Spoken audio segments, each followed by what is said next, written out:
Tonight, we once again travel into the abyss of madness, and stare into the eyes of death itself, as I tell you all 3 horror stories from the Fireside Tales. For all of you who remember, this is something that I've been doing since the start of this channel, and although I know I'm probably not going to get a lot of views for it, I couldn't resist doing it again this year. This story will be The Raven by Edgar Allan Poe. And I should mention that while it is not true, there is a certain degree of truth to it that intrigues me.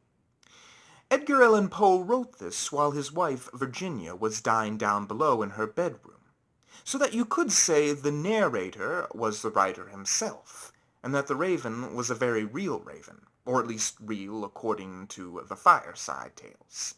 But anyways, without further ado, let me tell you the tale. And if you'll just give me a moment, I'll go ahead and get the lights.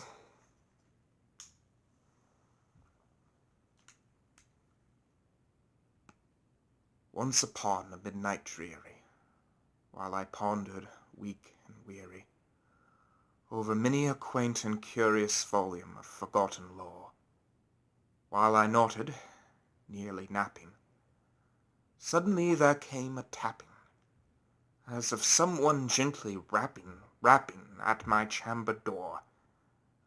"'Tis some visitor," I muttered, "tapping at my chamber door. Only this, and nothing more." Oh, distinctly I remember, it was in the bleak December, and each separate dying ember wrought its ghost upon the floor. Eagerly I wished the morrow.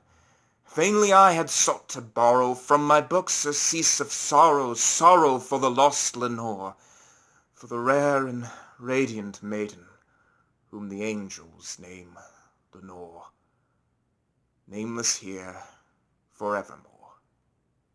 And the silken, sad, uncertain rustling of each purple curtain thrilled me, filled me with fantastic terrors never felt before, so that now to still the beating of my heart I stood repeating, "'Tis some visitor entreating entrance at my chamber door, some late visitor entreating entrance at my chamber door. This it is, and nothing more." Presently my soul grew stronger, hesitating then no longer. "Sir," said I, "or madam, truly your forgiveness I implore, but the fact is I was napping, and so gently you came rapping, and so faintly you came tapping at my chamber door, that I scarce was sure I heard you." Here I opened wide the door. Darkness there, and nothing more. Deep into that darkness peering, long I stood there, wondering, fearing, doubting, dreaming dreams no mortal ever dared to dream before. But the silence was unbroken, and the stillness gave no token, and the only word there spoken was the whispered word, "Lenore?" This I whispered, and an echo murmured back the word, "Lenore." Merely this, and nothing more. Back into the chamber turning, all my soul within me burning, soon again I heard a tapping, somewhat louder than before. "Surely," said I, "surely that is something at my window lattice. Let me see then what thereat is, and this mystery explore. Let my heart be still a moment, and this mystery explore. 'Tis the wind and nothing more." Open here I flung the shutters, when with many a flirt and flutter, in there stepped a stately raven of the saintly days of yore. Not the least obeisance made he, not a minute stopped or stayed he, but with mien of lord or lady perched above my chamber door, perched upon a bust of chalice just above my chamber door, perched and sat, and nothing more. Then this ebony bird beguiling my sad fancy into smiling, by the grave and stern decorum of the countenance it wore.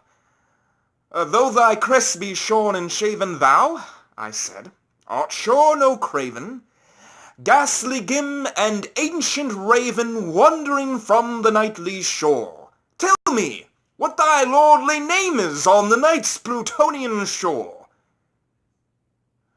Quoth the Raven, "Nevermore."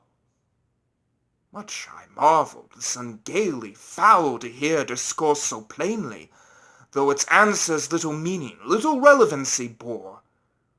For we cannot help agreeing that no living human being ever yet was blessed with seeing birds above his chamber door, bird or beast upon the sculptured bust above his chamber door, with such name as Nevermore.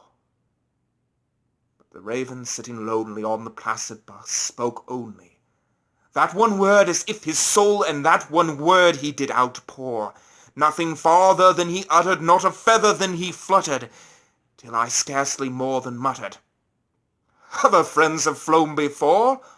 On the morrow he will leave me, as my hopes have flown before." Then the bird said, "Nevermore," startled at the stillness broken by my reply so aptly spoken. "Doubtless," said I, "what I utter is its only stock and store, caught from some unhappy master, whom's unmerciful disaster followed fast and followed faster, till his song one burden bore, till the dirges of his hopes that melancholy burden bore of nevermore." But the Raven still beguiling all my fancy into smiling. Straight I wheeled a cushioned seat in front of bird and bust and door. Then upon the velvet sinking I betook myself to linking fancy unto fancy, thinking what this ominous bird of yore, what this grim, ungainly, ghastly, gaunt, and ominous bird of yore meant in croaking nevermore. This I sat engaged in guessing, but no syllable expressing, to the fowl whose fiery eyes now burned into my bosom's core. This and more I sat divining, with my head at ease reclining on the cushion's velvet lining that the lamplights gloated o'er, but whose velvet violet linings with the lamplights gloating o'er she shall press, nevermore. Then methought the air grew denser, perfumed from an unseen censer swung by seraphim, whose footfalls tinkled on the ruffled floor. "Wretch," I cried, "thy God hath lent thee, by these angels he hath sent thee respites, and nepenthe from thy memories of Lenore. Quaff, oh quaff this kind nepenthe, and forget this lost Lenore." Quoth the Raven, "Nevermore."